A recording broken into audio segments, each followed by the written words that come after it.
Good evening, Jai Mataji.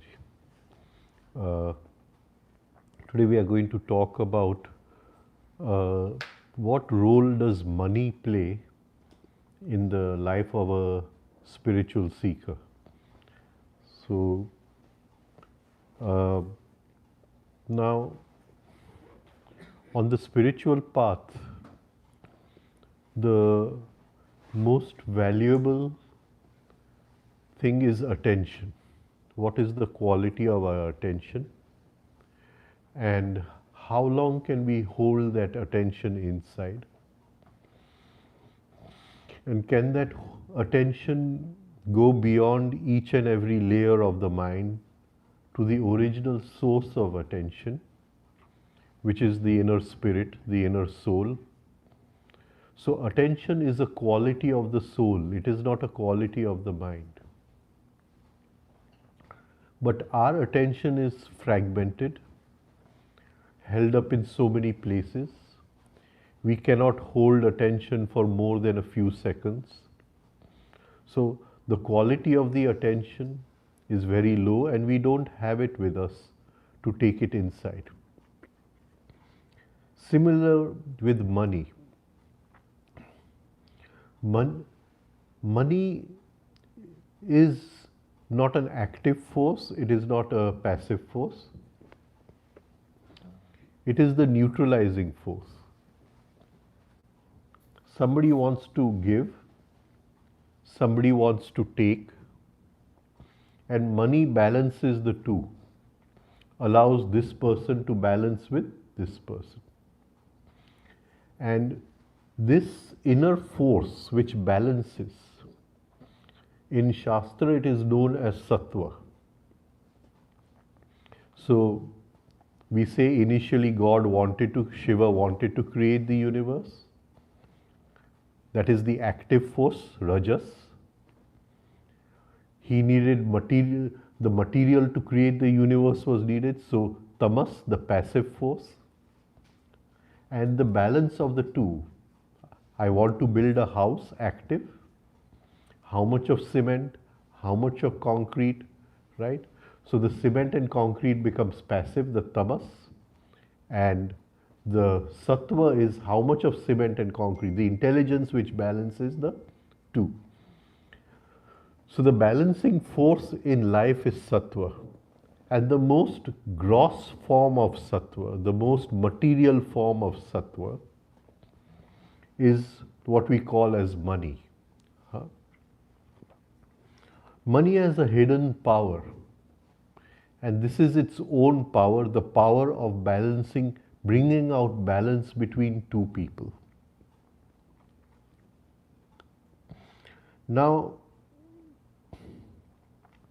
one of the qualities of Sattva Guna, the neutralizing force, is that it is invisible to man. Right? Supposing I want to build a factory, so that is my active force. All the obstacles which come into building of the factory is the passive force. Now on whose side is Sattva, on whose side is the neutralizing force? If it is on my side, I will build the factory. If it is on the side of the obstacles, then I will not be able to build the factory. And these, what you call this play of three forces happens in every event of life. So the intelligence between tamas and rajas, the two forces, is sattva, and money is the most gross form of sattva. How do we treat money? How do we, what is our relationship to money? And we have to look into that. So, when you want to understand a person, what he is doing on the spiritual path, you have to look at the way he spends his money. Right? Now, one of the things which I have, this is something personal, and over the years, I have found we can have a deep sensitivity to money. That is, money talks to us, money tells us, right? But as long as we want money to fulfill every desire of ours, right, we only think of money as a power to fulfill our desires, to bring comfort and happiness in life, then we cannot hear the whispering quality of money. We cannot feel the deep sensitivity of money. So, this inner chatter of our desires, the inner monkey which is chattering all the time and behind which is the desire energy, that does not allow us to have a deep sensitivity towards money. A simple example is, I want to buy a car, that is my personal desire, but does money want to flow in the direction of the car? And that is something which I have to be sensitive to. Now, we said that the intrinsic, quality of the Satwa Guna, the neutralizing force, is to balance. So, when I want to buy a car, am I bringing about balance or something more? Right? So, I need to go from A place to B place. So, for that I need a car. So, I fulfill that, I balance that by buying a car. But then I say I want to buy only this car and not any other car. And suddenly now I'm taking money in a different direction. Right? So here we have to, when we want to be sensitive towards money, when we want to open the sensitivity towards money, we must see what are we doing. Are we bringing out balance or are we creating a new imbalance? Can you understand what I'm trying to say? So, money loves to flow. It is a flow. And it knows where it wants to flow. We try to hold on to the flow by saying this is my money and I will not give it to anybody. Right? And we don't realize that we have to bring about some inner balance, use our intelligence between allowing the flow of money and our inner desires and inner convictions where we say this money belongs to me.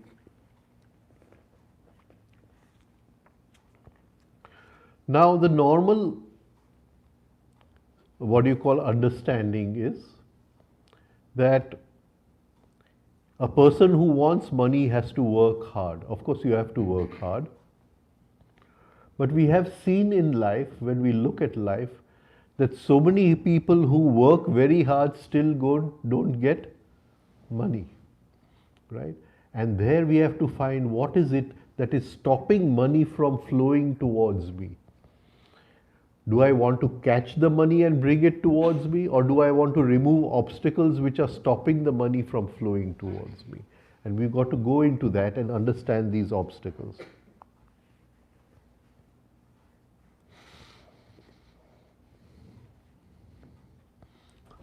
So, as we become more sensitive towards money, increase our sensitivity towards money, we realize it is not a dead substance. Right? It speaks to us. It tells us in which direction I want to go. It tells us what to buy and what not to buy. And like I said, the fact that it is Sattva Gun is the fact that it is slowly becoming more and more invisible.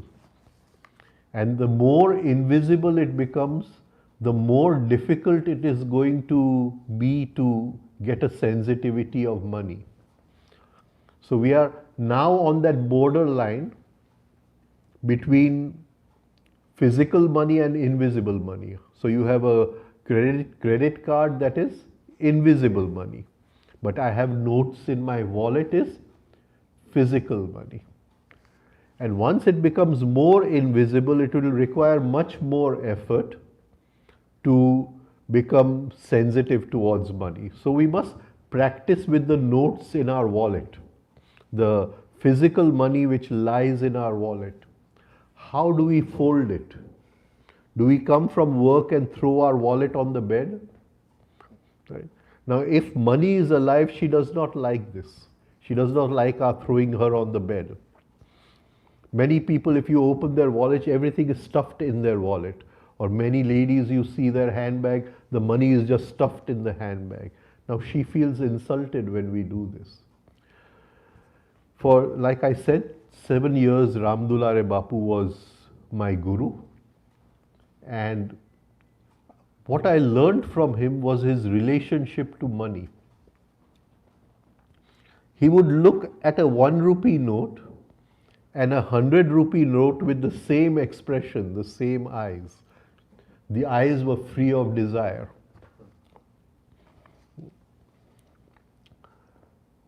In the Kumbh Mela, in 1977, I stayed with him for 1 month.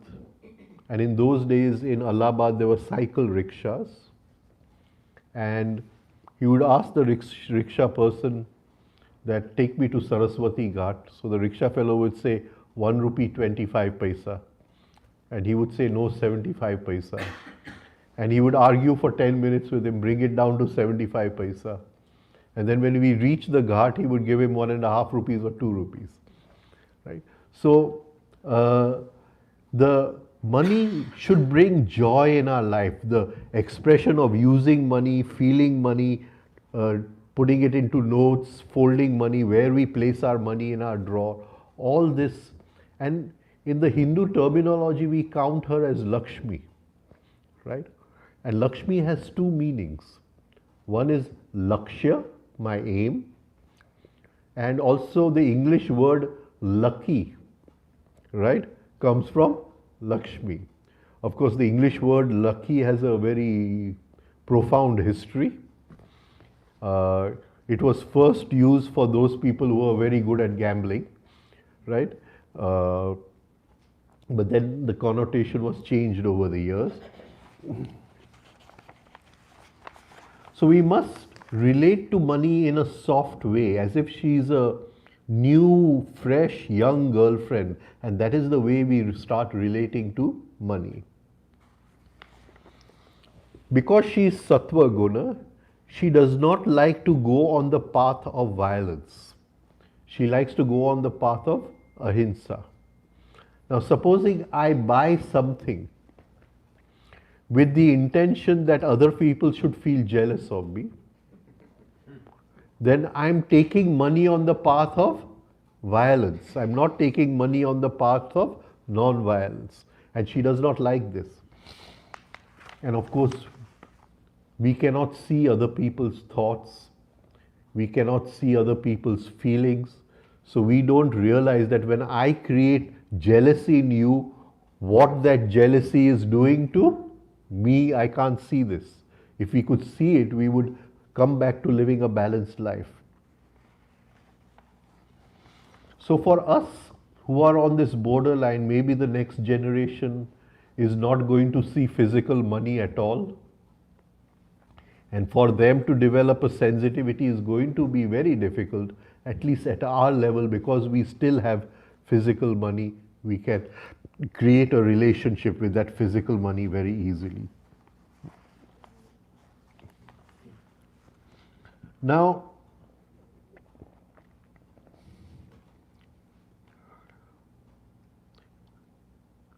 if we are not soft in dealing with money, then it would be more like as if we are raping money, forcing it to do what we want it to do, fulfill our desires. In the Shastra,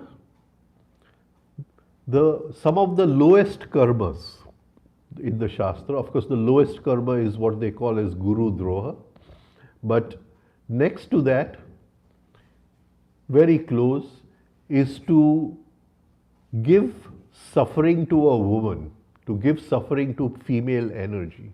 Because the female is worshipped in the, what do you call, Hindu Shastra, right? There's a worship of the divine female, and every female is divine. And money being a she, a divine she, we I'm not saying we be stingy about money. What I'm saying, look at money with a kind of reverence, with a kind of worship.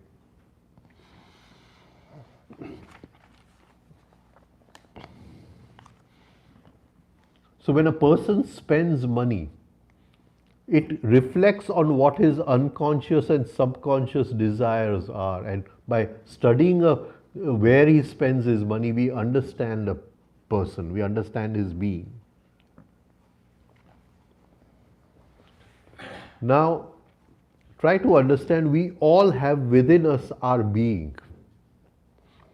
The being is like a ladder of consciousness. Supposing I say, hey, take this, then I'm at a lower rung of my being. And if I say, I please take this, then I'm at a little higher rung of my being. It is maru જ હોવાપણું છે. And my હોવાપણું is different steps. So either I'm at a lower step or I'm at a higher step. As I rise in consciousness and more softness comes in my life, I go to higher and higher steps of my being. So where am I in my being when I'm using money? Right? I'm using money just now to make you feel jealous. Then I'm at a lower part of my being. I'm using money to take revenge upon you. Then I'm at a lower part of my being. I'm using money to, what do you call, adorn my ego, to my self-love. Then I'm at a lower part of my being. Now, does money guarantee happiness? No. But if money is used intelligently, it can complement happiness, right? So money does not guarantee happiness. And if we make a study of all the people, and there are studies on the internet, of all the people who have won big lotteries, we will see that instead of happiness coming in their lives, more suffering came in their lives. So money does not guarantee happiness. There must be an intelligence with money, money itself being intelligence, Satwa. So money cannot guarantee happiness. Now, supposing you fall in love with a young girl, that young girl likes your attention, but if you are with her all the time after 24 hours, then she's going to tell you, give me 1 or 2 hours of space for myself, right? Similarly, in life, if we are thinking about money all the time, then money is going to say, give me a little space for myself. How can you think of money all the time? Right? So, we must have an intelligence about money and use it as a complementary factor to which, complements the happiness in life, complements our aims in life, what we are searching for in life. Now, the feeling that we have of the absence of money. Absence in yoga is called as abhav. Abhav. Now, in yoga, there are many types of absence, right? Somebody does not have a son, there's absence of a son. Somebody does not have a child, absence of a child. But supposing there's one lady who had a child, but the child died in the accident. Now, this absence of the child and that absence of the child, they're two different abhavs. Can you understand? But you have a child, have a son, but he's studying abroad or something, studying far away. There's still an absence, but this absence is of a different kind of absence. Similarly, the absence of money is of different kinds. Now, supposing I don't have any money, I feel the absence of money in my life. There's paisa no abhav છે મારી જિંદગીમાં, right? And I suddenly get a lot of money. Will the absence increase or decrease? It is very possible it increase. Now I want more. I have become number 5, maybe I want to become number 4 or number 3 or whatever, right? So the hunger for money, right? By getting money, we have to see whether that hunger for money is fulfilled by just getting money, or are we looking for something else? Now, I'm leading a normal life. I don't have money. But I suddenly get a lot of money. Will new feelings, new desires come in my life? Right? Supposing I don't have any money, I'll say I'm living like a fakir. I have no, problem in my life. But suddenly I get a lot of money. Will it increase my security, or will I now feel insecure that somebody will take it away? Somebody will come and ask for a loan. Can you understand? Now, this insecurity, when I was a fakir, I'm showing I'm no insecurity. I don't care.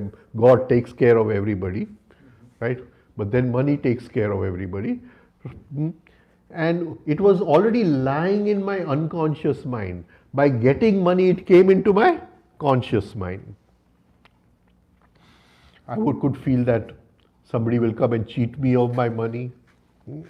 So, with the coming of money, hidden desires, hidden fears, which were already lying in my unconscious mind, they suddenly come into the conscious mind and I start living them. So, if money is the only object in our life, then when we gain money, the fulfillment of having that money will not endure. It won't last for a longer period of time.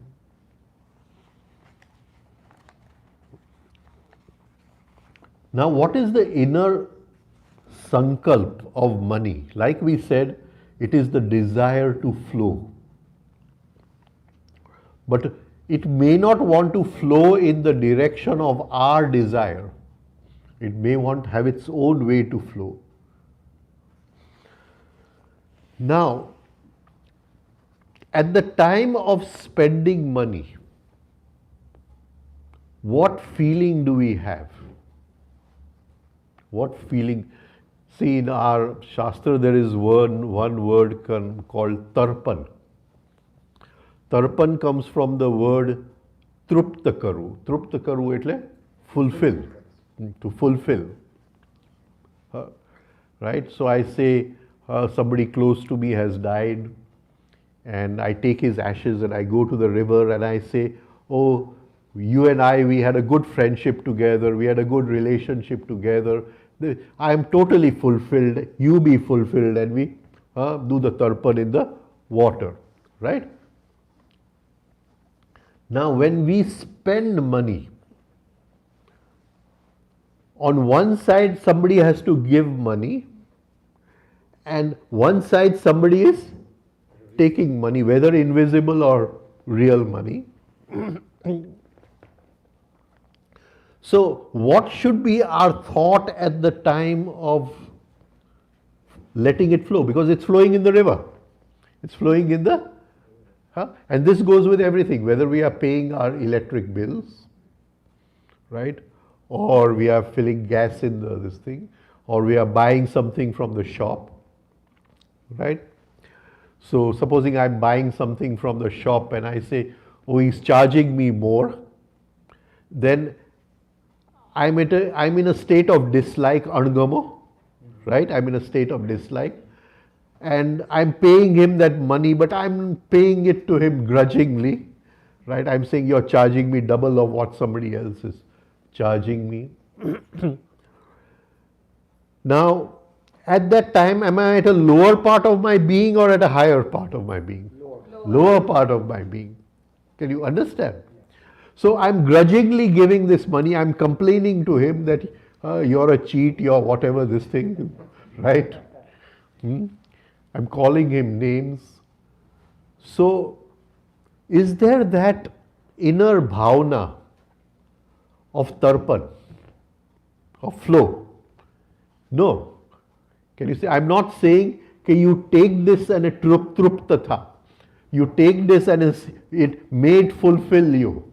Can you understand what I'm trying to say? And I'm not allowing the money to flow. I want to hold on to the money. I don't want it to flow. But at the time of giving money in any situation in life, in any situation, if we can create the right attitude inside, the right feeling inside, okay, this money is flowing in your direction. Why is it flowing in your direction? Huh? For your tarpan, for your trupti, and may it fulfill you, right? If that is the bhavana, then money has a sankalp inside that where you have allowed it to flow, it always comes back 10 times. Right? And this attitude has to be created. But I'll say that you cheated me, then I'm not allowed you to flow. If I say, what do you call, your quality is bad, I have not allowed you to flow. Right? Or I say the gas prices are very high, I have not allowed it to flow. Of course, gas prices are going to go high, right? But if at that moment I just let this money go and fulfill, bring trupti to someone, bring fulfillment to someone, and I'm putting it in the river, in the flow, I'm allowing it to flow, then money has its own sankalp that it wants to come back to you 10 times. And this is the intrinsic sankalp of money, the intrinsic desire of money. When we say my money, right, then money feels hurt, right? When you love money, you cannot possess money. Love and possessiveness cannot go together, right? The ego possesses. It so happened that after my guru, Mr. Tavaria, he left the body, and I was going through his papers, and his will first came into my hand. And the first sentences in the will were so beautiful. I have lived my whole life as a trustee. All the money or what you call possessions which came to me never belonged to me. They came from some higher central bank. I was just a trustee of them for some time, right? And in this, what you call, my leaving this body, that trusteeship is over. I return them to that higher central bank. Can you see? But in that I say, this is my money. I'm definitely not going to give it to you. Money feels hurt. She feels you have raped that money. And we don't have this inner trust that that money has come from some higher bank. It just flows through us for some time. And after some time, we cannot take it with us. It goes back to that central bank.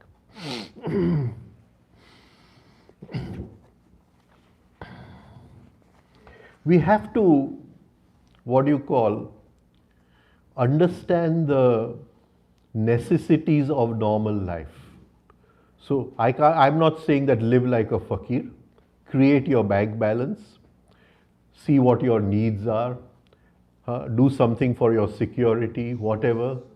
But there is a fine line in life between doing something with intelligence and doing something as an indulgence. Right? Now, I may have more security than I need, then I just cannot go on accumulating, right? So, now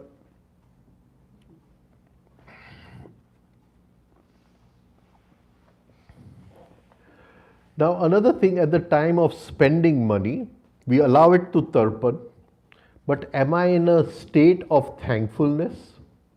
Am I in a state of happiness? Most of us are not happy because the bill is too high, right? And when we are not happy, we again fall into a lower part of our being.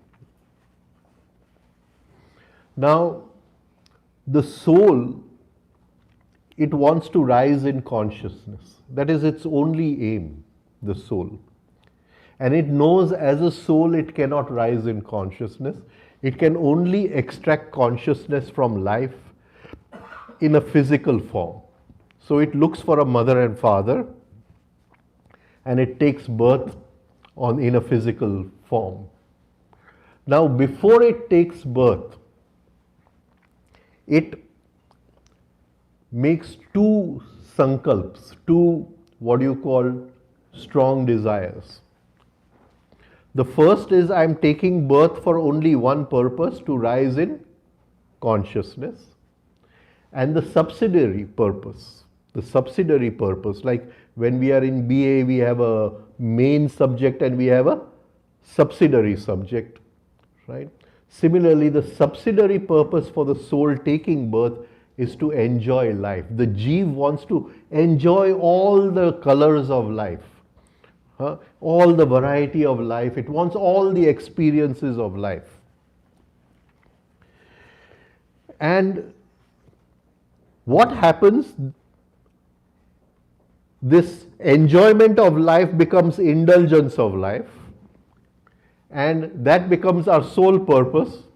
And for that we say the only way to enjoy life is to have more money, right? And because on the birth shock there is a fall in vibrations at the time of taking birth, the soul forgets its main purpose of rising in consciousness.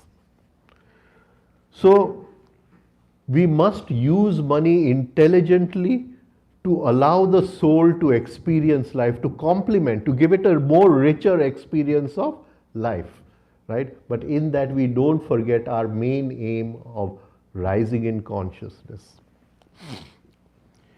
In the Hindu system, this is called as Shiv and Shakti separate. Shakti creates the universe, and the universe is Shakti.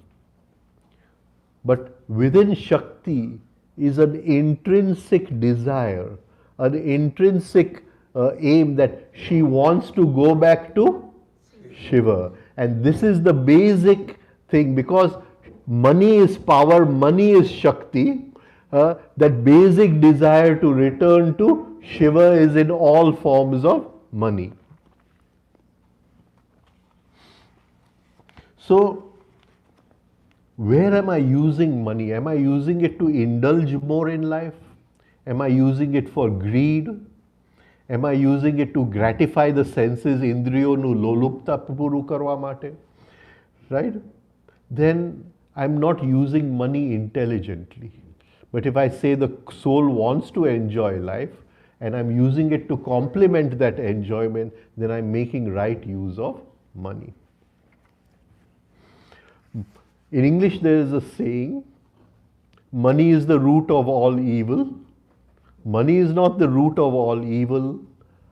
Our unintelligent, our mechanical relationship to money is the root of all evil. Right? Now, my teacher used to say many times that all the practices which we are doing to achieve that higher state of consciousness, these practices are not going to lead you to consciousness. These practices are going to remove the obstacles on the path of consciousness.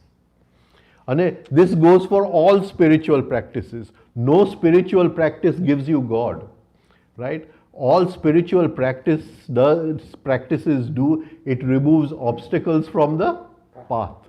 You have to walk the path yourself. Right? So the practice is not the cause for enlightenment, but the practices remove the obstacles. Now, what are the obstacles which are lying within me, which are not allowing money to flow to me? And this is very similar in that Shakti going to Shiva. Please don't take money as the root of evil and all that. What is it in my life that is blocking money from flowing to me? These are the same blockages which are going to allow Shakti to go back to Shiva, right? So money has a very spiritual purpose in this, very spiritual aim in this. Now,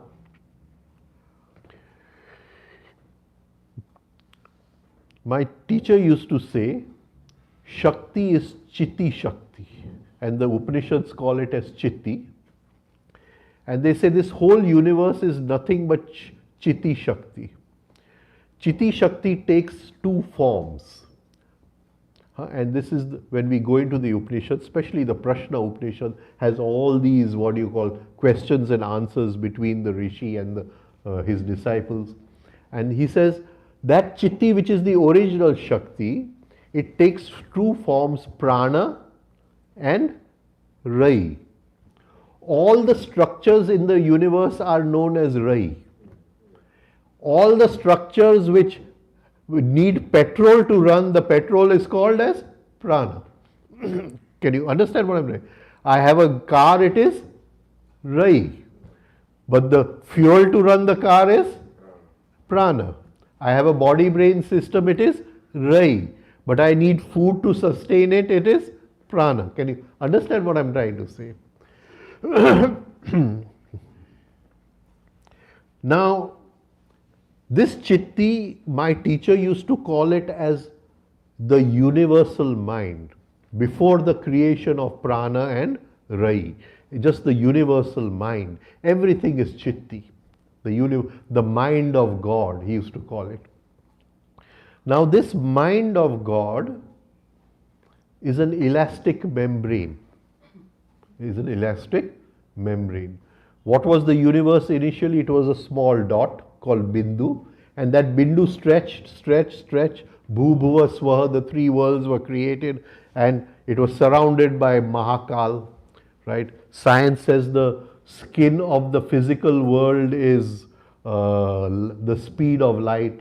Shastra says the skin of the three worlds, Bhu, Bhuva, Swaha, the cellular, the molecular, the electronic, is not the speed of light.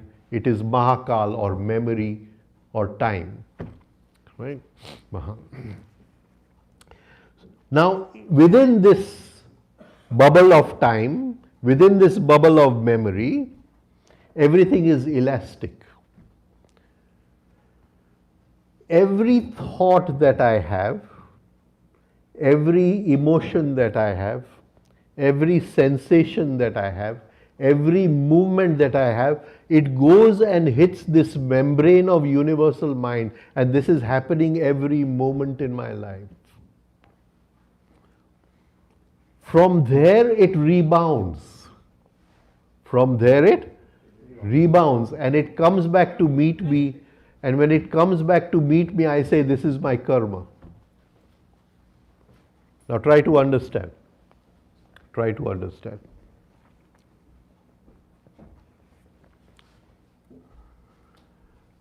This is the head, this is the heart.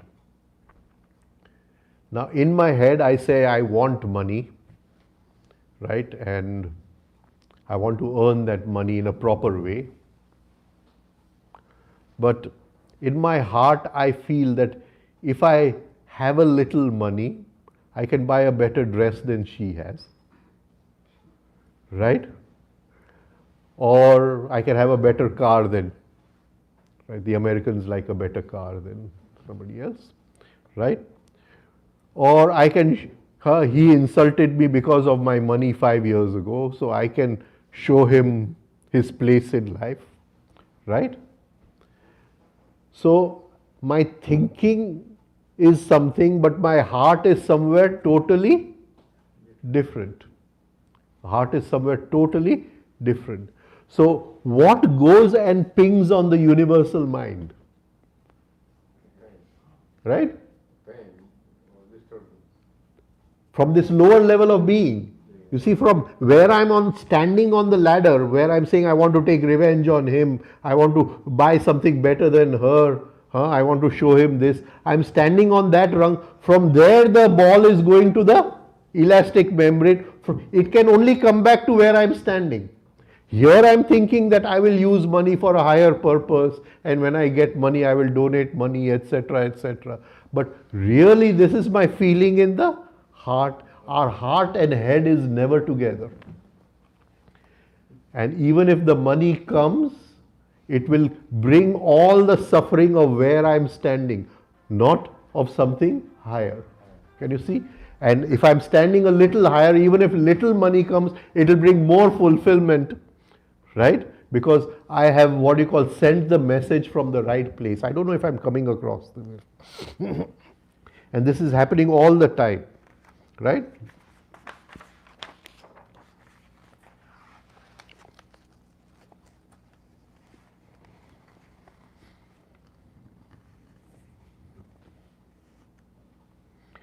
So here I'm jealous of someone because he has more than me, right? And I now decide to earn more than him. Then I've sent out a message. The motive behind earning money is from the wrong place. That money cannot bring real happiness in my life. But if I'm standing at a higher rung of the ladder and from there I decide that I want more money, and if that money comes, that money will bring poetry in my life. It will bring happiness in my life, real happiness in my life.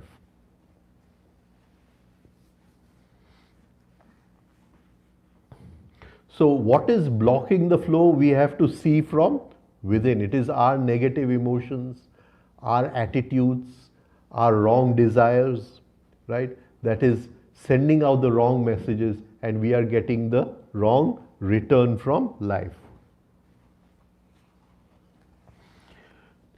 We must see the universe in two dimensions. One is at the dimension of our physical senses. This is the dimension of effects. And one is a higher dimension, what you call the dimension of causes. Now try to understand this. Supposing we are watching a detective serial and there is a dead body being murdered in the detective serial. And the detective comes and he looks at the body. What he's seeing is the physical body, right? In front. Then he's using the mind to go beyond the physical where the causes lie. And for one thing in life, there are multiple causes many times. We only see the physical effects, right? I see that she has a better car than I have. But I don't ask myself, what was it that made money to flow to her and what is not allowing money to flow to me? I don't ask. And that cause lies in a different dimension of time and space. I have to meditate upon it. I have to think upon it. I have to do chintan upon it to come to that cause. So we must try to live life in two dimensions. I'm seeing the effect, but the causes lie somewhere different, and I have to look at the causes. It's a simple thing that she insults me. So I see the effect, and I take the effect as the cause. Hey, she insulted me, right? But I have to go into the cause. She may not be feeling well today. She may have had a fight with her son or husband at home, right?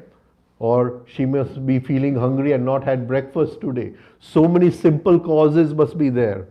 And when we go into the cause, suddenly our anger vanishes away. We don't react to life.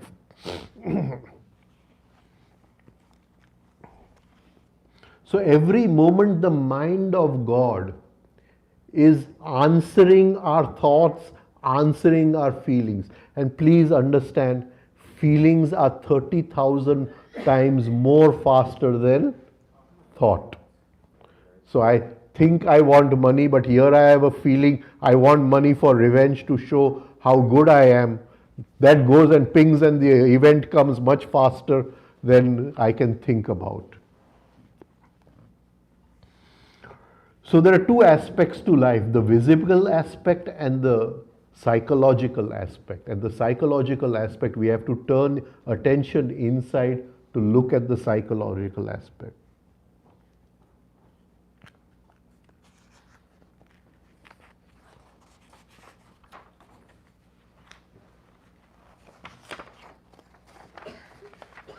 Please study our inner self. Am I still a victim of negative emotions? Do I get irritated easily? Do I get angry easily? Do I still hold on to grievances? Right? Somebody insulted me 10 years ago. Am I still holding on to this? Right? Do I have secret jealousies all the time? Do I keep in the whole day, am I more in a state of dislike or am I more in a state of like? Right? Do I keep on justifying my ego, what my ego has done, defending myself? Then I'm living my whole day at a very lower ladder of consciousness. I'm not rising in my being. મારા હોવાપણામાં ઉપર નથી ઉઠતો, નીચે રહું છું.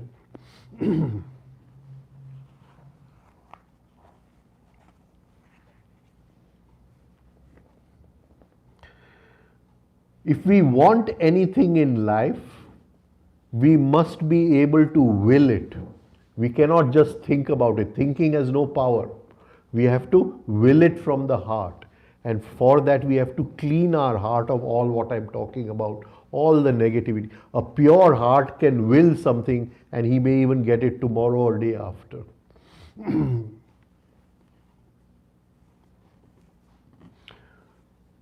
Another way of looking at this is, what do I love in life? Right? If 5 people are discussing something, do I love that what I said should be right? Then I still love my I inside. Right? Do I love to be better than somebody else? Then I still love my ego inside. Right?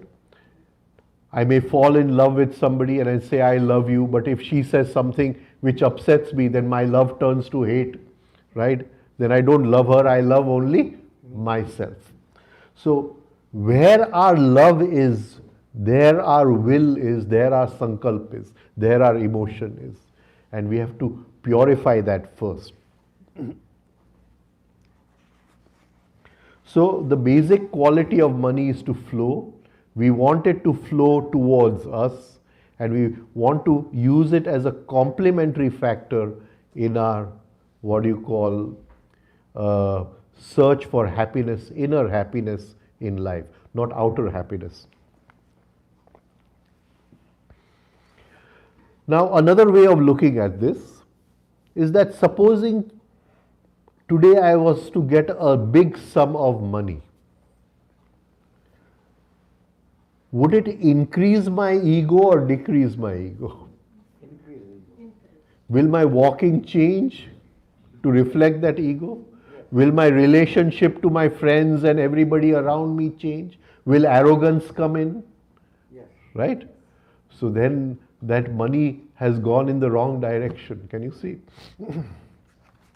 But if I say it has brought relief to me, it has brought a kind of moksha to me, it has given me some freedom in life to complement my search for truth in life, then I've understood that money which has come intelligently.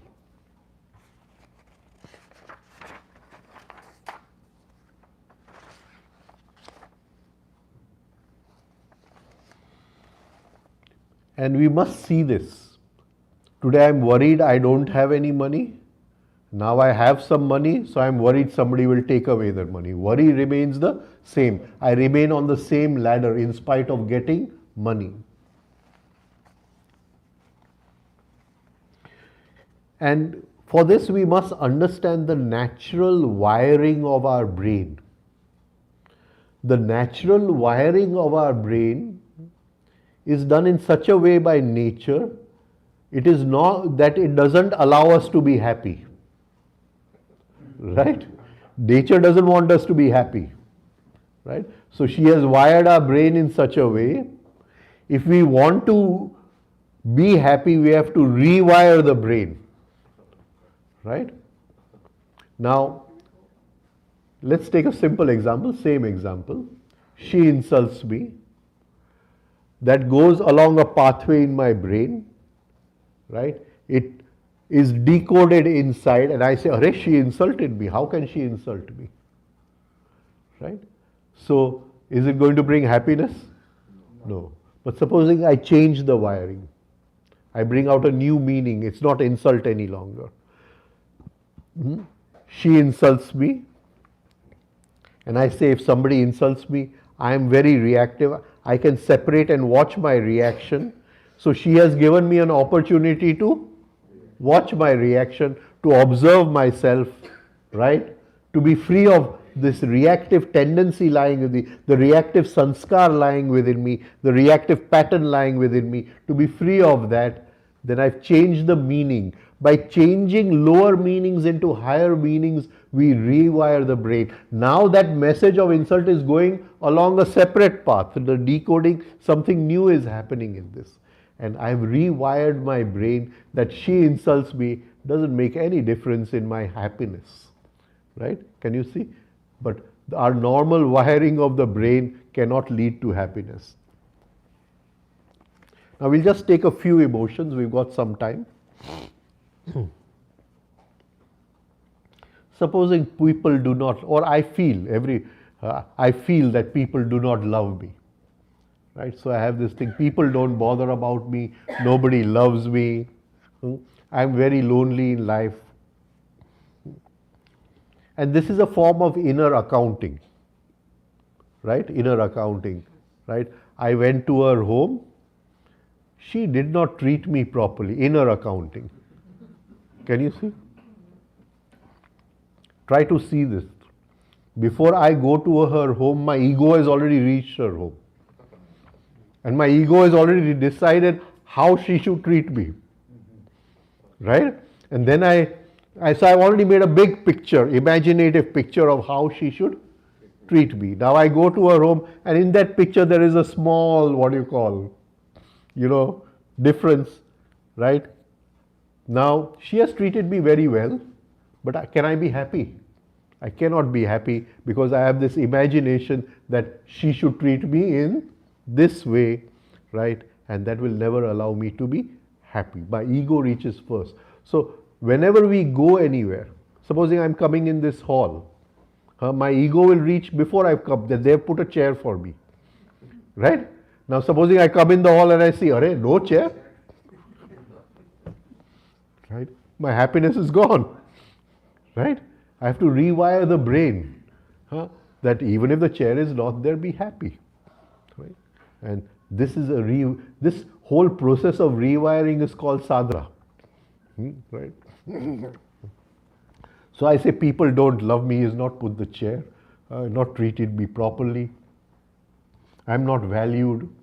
I don't get the proper appreciation in life. Now, if I'm holding on to such, feelings inside, I'm sending a message to the universal mind. And usually in such cases, I will be living a life where I may have to keep on taking loans from other people. I'm just trying to relate different inner states with money, right? So I may have to take loans from other people or loan from the bank or something. Now, many of us may be ashamed of our circumstances. I'll give you an example. 2-3 years ago, all my friends, school friends met, right? And we all met at one hotel. And somebody came in a BMW, and somebody came in this, and somebody came in that. And I came in an ordinary Maruti. And I looked over there, I said, pause, hang on, this is not the cause of my happiness, right? But supposing I was to feel ashamed, which is very possible, this is very normal, right? Supposing I was to feel ashamed. So ashamed means sharam janak. That when I meet everybody, I am, like the more poor person over there. Then we will keep on inviting a situation where we will not have enough of bank balance. Can you see? Supposing I'm mean to other people, right? I go out and her shoes are lying in the way and I kick them somewhere else. Yeah, I'm mean to other people, right? I enjoy giving suffering to other people, right? And such people will find it very difficult to spend money. And every time they spend money, they will feel as if the heart is gripping inside. Something is gripping the heart inside. And when they spend money, I don't know if you have experienced this, I have experienced this once or twice in my life, that you go to a, what do you call, mall or something, and you buy this, that and all that, and you come back home, and suddenly you say, what is all this useless stuff I've bought? Right? Now, so what do you call, a person who has this mean quality gives suffering to other people, right? In one way, he will not be able to spend money, and when he spends money, he will buy all useless stuff. Can you understand? And I'm sure all of you have experienced sometime when you come home, you bought all this, but it has no meaning at all.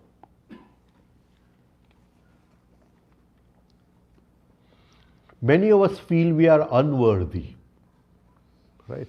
And there is a feeling of unworthiness, that we don't deserve, right? And in the Hindu Shastra, if you deserve it, you get it. That is the law of the Hindu Shastra. Not in other religions.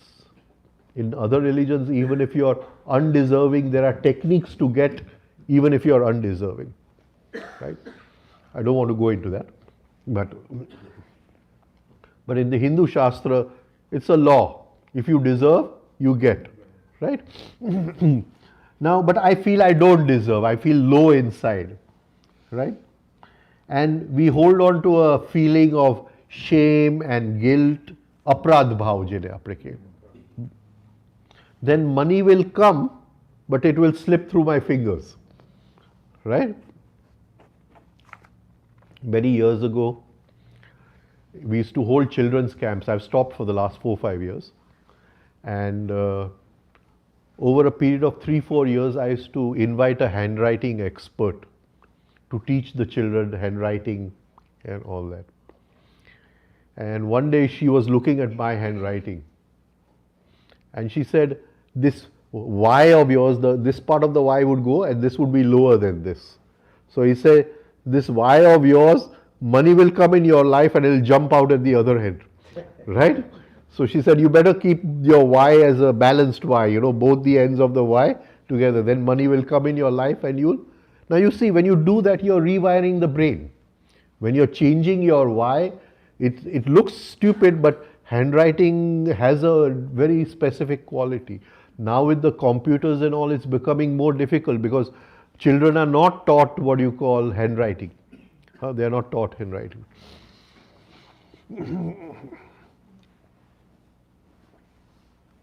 So if I'm holding on to too much shame and guilt within me, then money will come, but it will jump out from the other end. Now if I feel that no one loves me, no one appreciates me, I'm feeling alone, then I may have a situation in life where I always feel I'm not generating enough of business. Or if I'm a lawyer, I'll say I'm not getting enough of clients. Or if I'm a doctor, I'll say I'm getting patients, but I'm not getting enough of patients. So it would always lead to a situation where I have to tell someone that I don't have enough of money.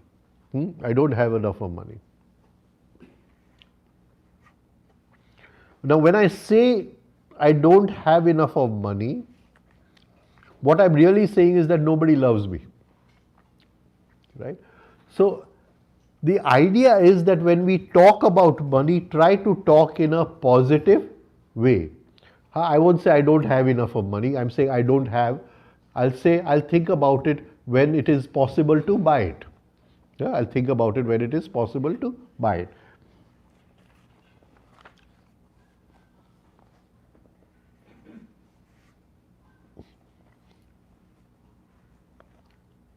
Now, whenever we have to spend money, just check within ourselves, are we doing it involuntarily or are we doing it voluntarily.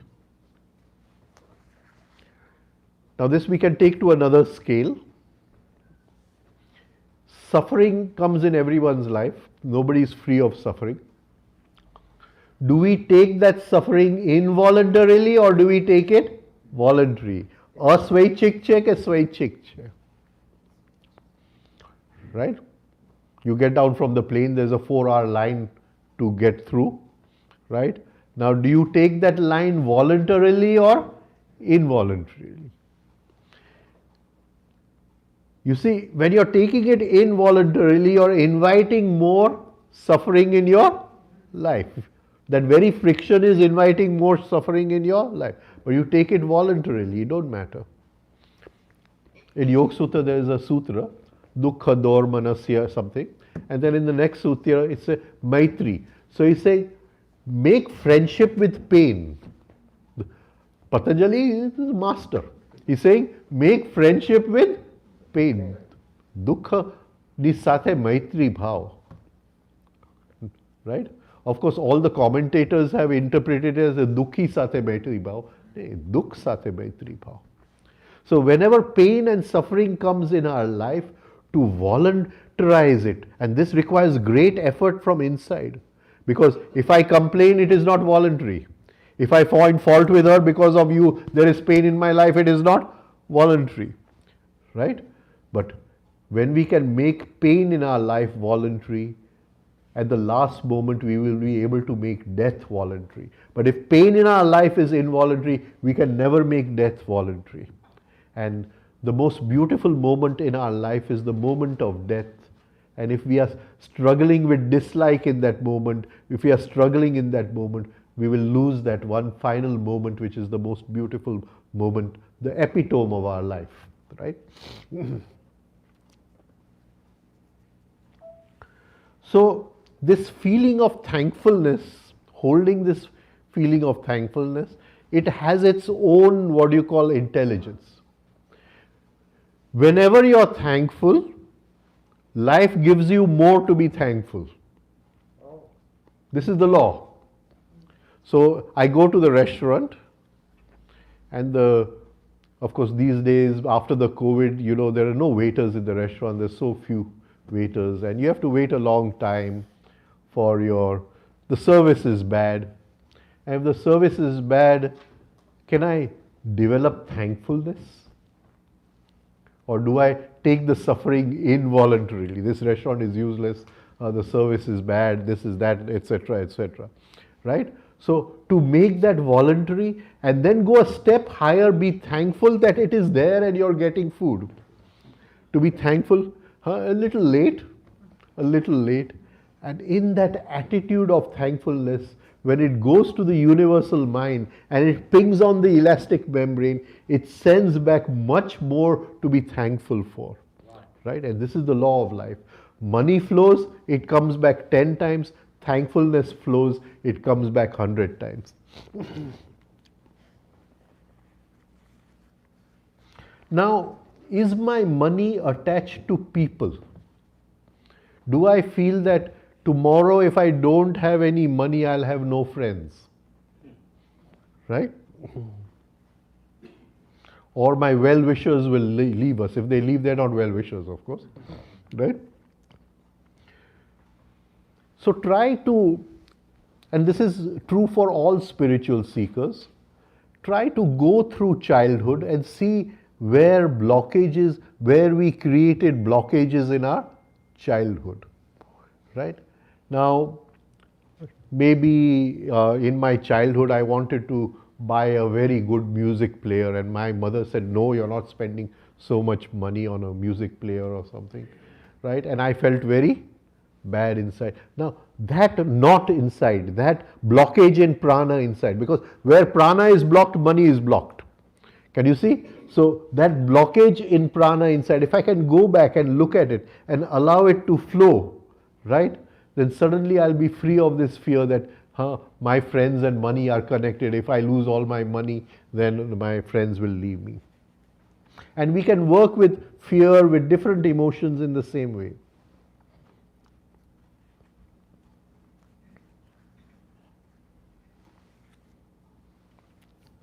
So look at all our fears through the intellectual center and try to throw light upon them.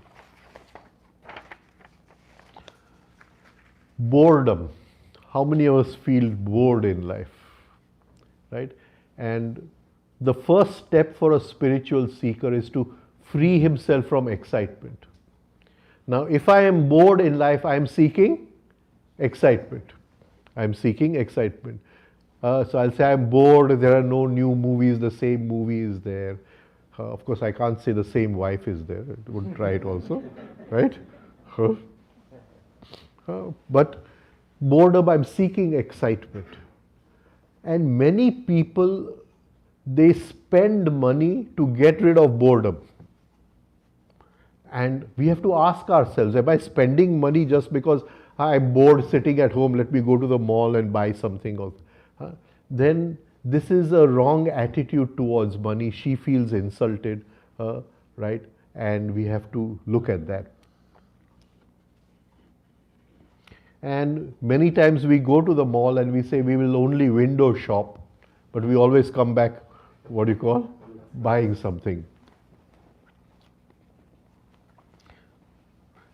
Do we relate through money to money through anger? Right? I am haggling with her, okay, you take it. Right? Then I've related to money through anger, and this is a wrong relationship to money. I relate to it through dislike, through disappointment. I say, this is not fair, this is unjust.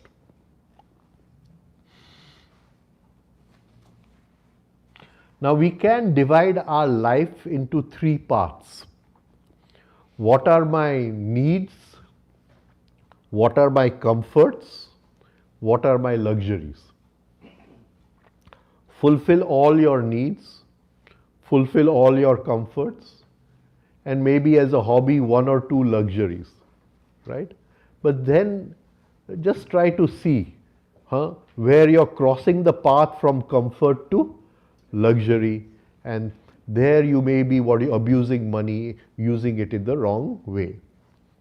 See, many times people come and ask me that this person is like this, and this person, and he has so much of money. And I say it's one end of the pendulum. The string of the pendulum is very long. You cannot see the other end. I can see the other end, right? But everything that swings to one extreme always swings to the other extreme. Balance is always in the middle.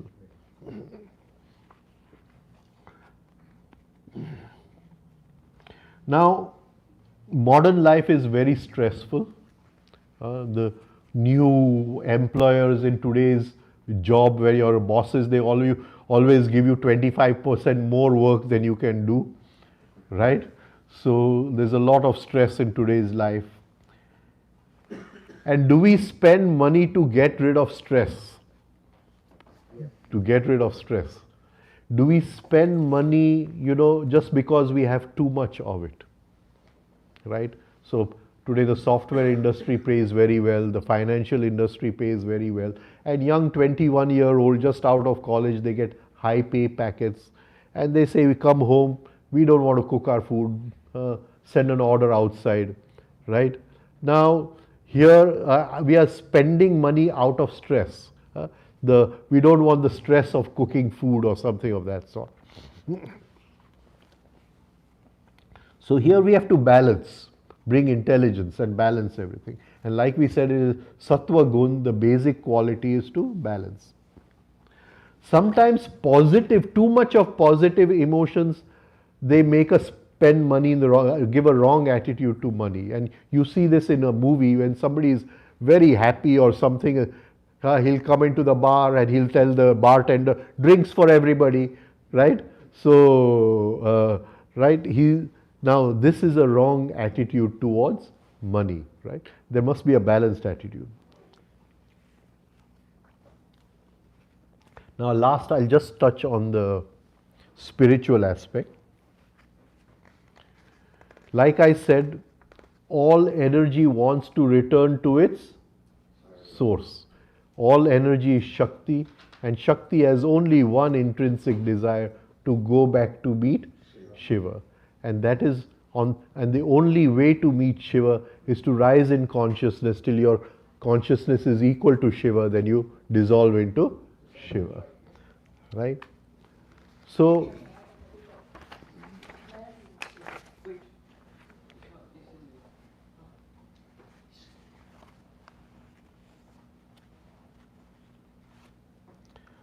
I'll just touch on this point at the end, that when we spend money for consciousness, right?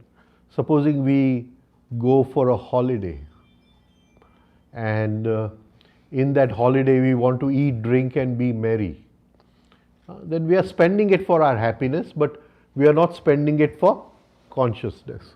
But in that holiday we will also be happy, we will also eat and be happy, but we will take out more time for our meditation. We are going on a holiday for meditation. Then that money feels she is going back to Shiva. Can you get what I'm trying to say? Yeah, right? So when we spend for consciousness, when we donate for consciousness, then money feels she is going back to her original source. Just I have not been able to cover all my points, but just one more point is, how do we talk about money? Don't insult money, right? Don't say that, "Arey, it's so cheap, buy it." That is an insult to money. Never. And in Gujarati, we not in English, but in Gujarati, we insult money in a different way. We'll say, "Mara khata ma nakhi deje." We don't throw away money. Mara khata ma jama karje, right? So we have to, when we talk about money, what kind of words are we using? Right? Are aatlu sastu che lei le.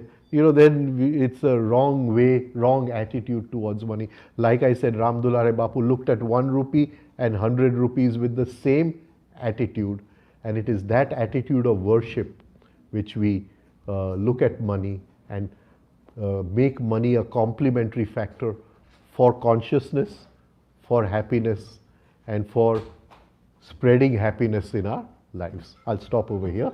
This time is over also, right? Thank you. Thank you.